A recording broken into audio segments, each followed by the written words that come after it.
안녕하세요. 사이펜사들입니다. 오늘의 방송 바로 시작하겠습니다.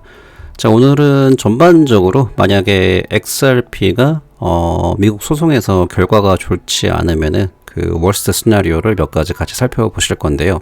투자자로서 리스크 관리, 특히 암호화폐처럼 그 등락폭이 심한 자산군은 항상 리스크 관리를 하시는 게 굉장히 중요합니다. 다시 한번 이거는 일어나지 않을 수도 있고 혹시라도 일어나더라도 어느 정도 그 리스크를 조금 효과적으로 다루기 위해서 하는 방송이니까 조금 무거울 수 있는데 그래도 들어보시면 도움이 되실 것 같아서 방송을 준비하게 됐습니다. 자, 먼저 한국의 스탠스입니다. 금융당국, 토큰 증권, 쉽게 말하면은 이게 이 코인이 증권인가요? 아니면은 자산인가요? 이제 요거를 이제 가르는 거죠. 이 규정 3월이라 그랬는데 3월에 너무 꽂히시지 마시기 바랍니다. 3월은 심지어 제임스 파일런 변호사님도 3월 30일이 최소라 그랬고요. 이거는 그냥 이제 기사를 내기 위해서 이렇게 만든 것 같습니다. 자, 여기서 힌트 하나. 지금 금감원사나 디지털 자산 연구팀이 리플 소송을 집중적으로 검토를 한다. 이제 이렇게 말을 하고 있죠. 그래서 날짜는 안 밝혔지만 3월 다시 한 번이 아니고요. 이제 너무 3월이면 끝나는 거야, 결정되는 거야 이게 아니라 좀 길게. 심지어 리플 고문 변호사도 2분기까지는 봐야 된다. 그 5, 6월까지 어느 정도 이제 기대를 해보시면 좋을 것 같고요. 자, 여기 다시 한번 보시면은, 다시 한번 스탠스 정확하게. 금융감독원이, SEC랑 리플사의 소송을 참고 중인 것으로 확인됐는데, 이 소송을 참고하는 게 결국은 국내 토큰 증권 관련 규정에 영향을 미칠 것이라는 게 업계의 추측, 간접적으로 확인된 거죠. 관심이 없었으면 안 받겠죠. 우리는 우리의 길을 가겠습니다. 이렇게 했죠. 근데 아니라 참고한다는 거는 미국의 스탠스를 보는 거다. 이렇게 간접적으로 확인을 할 수가 있는 것이고요. 다시 한번 해외 사례를 중심으로 연구하며 리플 소송을 주의 깊게 검토하고 있다. 자, 3월에 결과가 나올 수 있는 리플 소송이 국내 토큰 증권의 기준에서 어느 정도 큰 영향을, 이거는 뭐 모르는 거죠. 어느 정도 영향을 끼치는 거는 가능성이 있다. 그렇게 볼 수가 있고요. 다시 한번 여기서도 확실치 않으니까 3월 정도로 이제 이르면 이렇게 말을 하고 있는데, 정리를 해보자면 검토를 하는 이유는 리플 소송으로 보다 쉽게 증권과 비증권의 기준을 삼을 수가 있는 거죠. 제 개인적인 생각을 말씀드리자면은 저희가 표면상 나온 거로는 볼 때는 뭐 지금 뭐 굉장히 준비를 잘 하실 수 있죠. 이건 모르는 거지만 제가 느끼기에는 조금 규제에 있어서 스탠다드가 느리지 않나. 그리고 미국을 좀 따라하는 경향이 있을 것 같다. 전 그런 생각이 듭니다. 그리고 이런 거를 한국만 보는 게 아니라 다른 나라 정부에서도 미국의 지금 증권 비증권 이 움직임을 보고 있습니다. 그러니까 예를 들면 이런 거죠. 이게 되는구나. 별 마찰 없이 트러블 없이 이게 법으로 규제될 수 있구나. 그러면 당연히 정부가 어댑션 하겠죠. 굉장히 편한 거니까. 이런 거를 생각해 보시고, 자, 지금부터 이제 전반적으로 이해를 하셨다고 보고, 제 개인적인 말씀을 드려보겠습니다. 중요하게 좀 생각을 하셨으면 좋겠습니다. 그렇다고 뭐 제가 부담드리는 건 아니고요. 이제 뭐 어렵게 생각 안 하시고, 그냥 편하게, 들으시면 좋을 것 같습니다. 자, 이제 유출을 이제 여기서 기사에서 보면서 유출을 해보자면은, 만약에, SEC랑 XRP 소송 뒤에 좀 XRP가 좀 불리하게 끝났어요. 예를 들면은 뭐 증권으로 이제 결정이 된다면은 한국 시장에서도 증권으로 될 가능성이 있겠죠. 그러면은 여기서 이제 XRP라는 코인이 이게 지금 갑자기 디리스팅 됩니다. 이렇게 결정이 됐어. 그러면 공지가 뜨겠죠.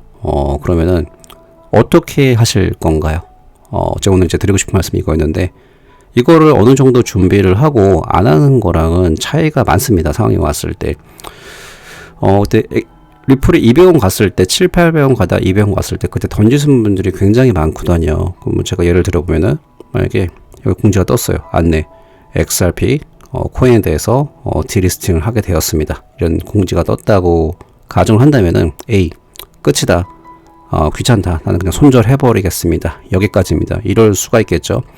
그러니까 저는 사실은 저번에 그 700~800원 갔을 때, 200원 갔을 때 저는 많이 안 던지실 줄 알았는데 되게 많이 던지셨어요. 저 깜짝 놀랐습니다. 이제 그래서 분명히 이번에도 유튜브라든지 관련 정보를 많이 안 찾아보신 분들은 몰라 그냥 손절할래 이제 이러신 분들이 있겠죠. 두 번째는 이거는 기회다 난 더 사겠다 이제 이러신 분도 있을 겁니다. 그게 B라고 칠게요. C 같은 경우는 나는 더 투자하는 거는 잘 모르겠지만 다른 거래소 해외 거래소로 옮기겠다 이제 이렇게 ABC로 나눌 수가 있을 것 같은데요. 자, 이거 중요한 거 한국에서 만약에 XRP란 자산이 상패 디리스팅이 된다 그래도 전 세계 모든 거래소가 XRP를 전부 증권으로 지정 안 합니다. 그리고 두 번째로 상패가 된다 그래도 한국 거래소에서만 일어나는 일이고요. XRP를 모든 거래소에 상패 안 시킵니다. 절대로. 상패가 된다 그래도 오늘 상패 시킬 거니까 공지가 뜨더라도 제가 죄송한데 좀 저도 마음이 편하지가 않습니다. 절대로 이건 제가 말씀드리는 저는 굉장히 보수적인 사람이기 때문에 투자에 있어서 그 리스크 관리에 있어서 굉장히 보수적인 사람입니다. 다른 거는 그렇게 절대 보수적인 사람이 아닌데 아무튼 제가 말하면서도 죄송을 합니다. 그래서 이런 거 이해해 주시면 좋겠고요. 그래서 XRP를 만약에 상패가 된다 그래도 시간을 충분히 줘요. 그래서 상패 된다. 내일부터 못하는 거 아니에요. 최소한 한 달을 줄 겁니다. 자, 그래가지고 시간적으로 더 충분히 생각할 여유가 있는데 가격에 있어서는 여유가 없을 수도 있습니다. 그래서 여기 보시면은 이 많은 거래소들이 SEC가 증권이래, 한국 거래소에서도 증권이래. 이 모든 거래소가 다 XRP를 증권으로 할까요? 저는 아니라고 봅니다. 오히려 바이낸스는 더 좋아할 수 있어요. 그리고 한국 거래소, 특히 업비트 입장에서는 업비트는 정부랑 굉장히 그 관계를 잘하고 있잖아요. 근데 특히나 이렇게 중앙화 거래소는 수수료가 가장 큰 수입원이고 이제 선물 거래도 안 되잖아요. 그러니까 거래소들 입장에서도 고민이 많을 거예요. 이게 수익 리플이라는 코인이 되게 인기가 많은 코인인데 이거를 상폐시켜야 되냐 안 시켜야 되냐 이제 이런 것도 좀 트러블이 있고 이해관계가 분명히 있을 수 있습니다. 금감원하고. 그렇기 때문에 좀 이게 쉽지 않은 문제고 상황은 그때 가서 봐야 됩니다. 자, 그리고 한국에서 그게 뭐랄까 그게 좀 명확한 이유 없이 라이트코인이 상폐가 된 적이 있었잖아요. 여기 보세요. 지금 바이낸스부터 쿠코인, 크라켄, 비트파이넥스 메이저 코스에 전부 거래가 잘 되고 있습니다. 지캐시도 마찬가지예요. 지캐시도 이제 그 임명성 문제 때문에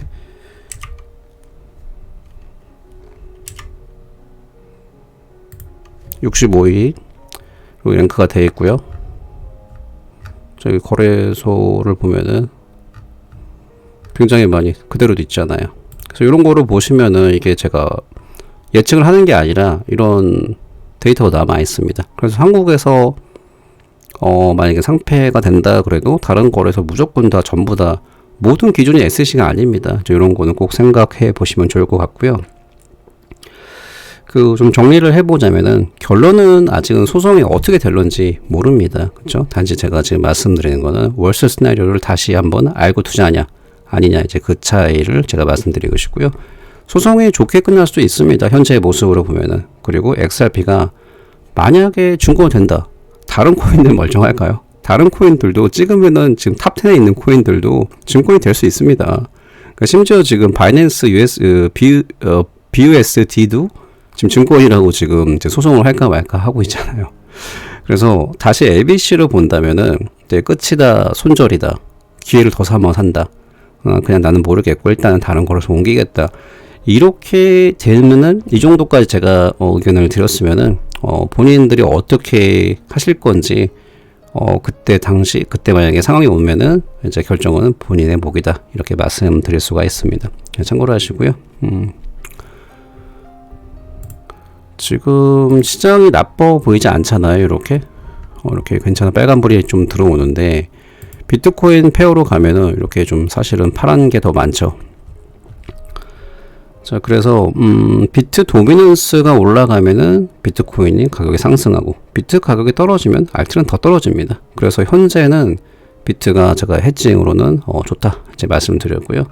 물론 몇 알트코인들은 아웃퍼포밍을 하지만 그거는 뭐 제 개인적으로 봤을 때는 떨어지는 칼날이라고 생각합니다. 아직 진정한 알트코인 불장은 아니라고 보고요. 그리고 이렇게 지금은 좋아 보이지만 제가 볼 때는 올해 비트코인이 다시 한번 폭락하고 다시 올라오고 이렇게 계속 반복될 거라 저는 그렇게 판단하고 있습니다. 그래서 제가 항상 말씀드렸던 DCA, 달러 코스트 에버리징, 적립식 매수가 가장 좋다. 다시 한번 제가 말씀드리고 있습니다. 자, 다시 한번 제가 좀 무거운 얘기해서 죄송하고요. 죄송할 까지는 없는데 제 마음이 편하지는 않습니다. 자, 뱅크 오브 아메리카가 소송이 끝나기를 기다리는 리플의 거대한 파트너다. 여기 심지어 이제 ODL까지 얘기가 나왔습니다. 그래서 결제 대기업인 리플의 CEO 브래드 갈링어스는 SEC 리플 소송에 대해서 매우 확신하고 있다. 많이 알고 있다. 그래서 여기서 이제 공식적으로 뱅크 오브 아메리카가 ODL 관련해서 이제 브래드 갈링어스가 얘기를 했는데도 뭐 이게 아니다, 맞다 이제 이런 말을 안 했죠. 그래서 간접적으로 봤을 때는 이제 뱅크 오브 아메리카도 인정을 하는 게 아닌가. 그리고 일시적으로 가격이 많이 상승을 했죠. 이게 얼마나 뉴스로 도배를 많이 되겠어. 그 IPO 플러스 여러 가지 뉴스가. 그러면은 생각보다 이제 그 오버슈팅이 나올 가능성이 충분히 있습니다. 많이 말씀드렸지만, 모든 코인에 모멘텀이 있습니다. 그러니까 뭐 XRP 기회비용 많이 말씀하시는데, 기회비용으로만 따지면은 XRP는 그다지 기회비용으로 좋지 않은 코인인 건 맞습니다.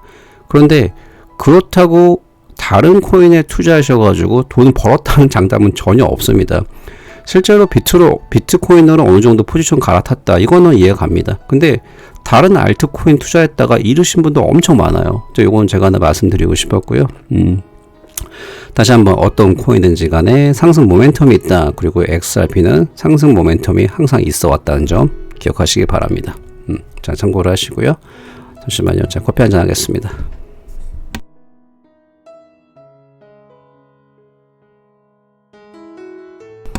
자, 오늘의 메뉴는 맥스웰 마스터 스위트 아메리카노 한잔하고 있습니다.